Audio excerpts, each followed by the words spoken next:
Progress. You couldn't buy one of these little puppies in the country anywhere. And if you were with us, you remember we gave a couple of them out, and they were like, "Oh my gosh, you know, here it is, and we get to play with this thing." And so here we are, 1 year later, and just about every media conglomerate in the country, from Bell to CBC to Shaw to Rogers, has put most of their archive and their television shows, not their archive, their current television shows, on this device. So they have adapted to a brand new video and visual platform enormously quickly.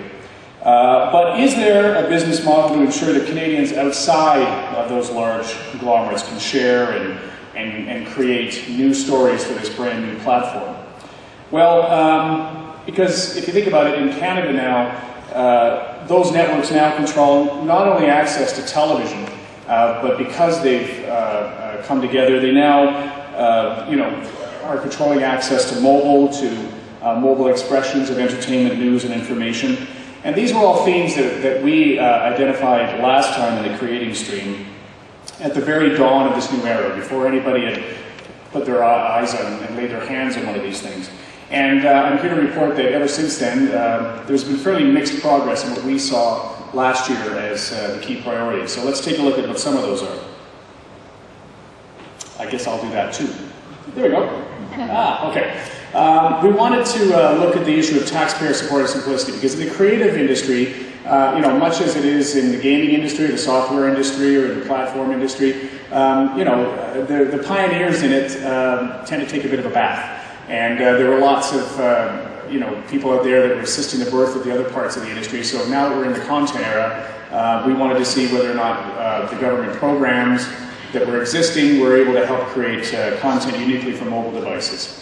One of the things we asked is that multiple programs, and there are so many that the government does, billions of dollars they spend on it, try to pull that into one main portal so that the content creator can say, okay, this is the assistance that's available to me, not only from the federal government, the provincial government, but from Telefilm and all these other agencies, the Bell Fund. That has not happened. There's been no change.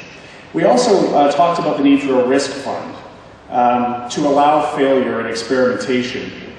There is a lot of money out there, but right now it is tied to, largely tied, to getting your content on television. So if you want to create something just for a mobile platform, you have to convince one of those broadcasters that I mentioned and those conglomerates to put it on some sort of television to trigger the money to create the expression for digital media. And there has been mixed progress on that. When we met last year, there was a brand new thing called the Canada Media Fund. And it was created specifically to try to, germinate this kind of content. And here's what I can report about how they have done. Again, the Canada Media Fund has tied a good bit of its millions of dollars that are available to the television expression. But in the last year, they've also committed, and I'm just going to get the number here, $27 million in 81 innovative interactive projects that are purely experimental.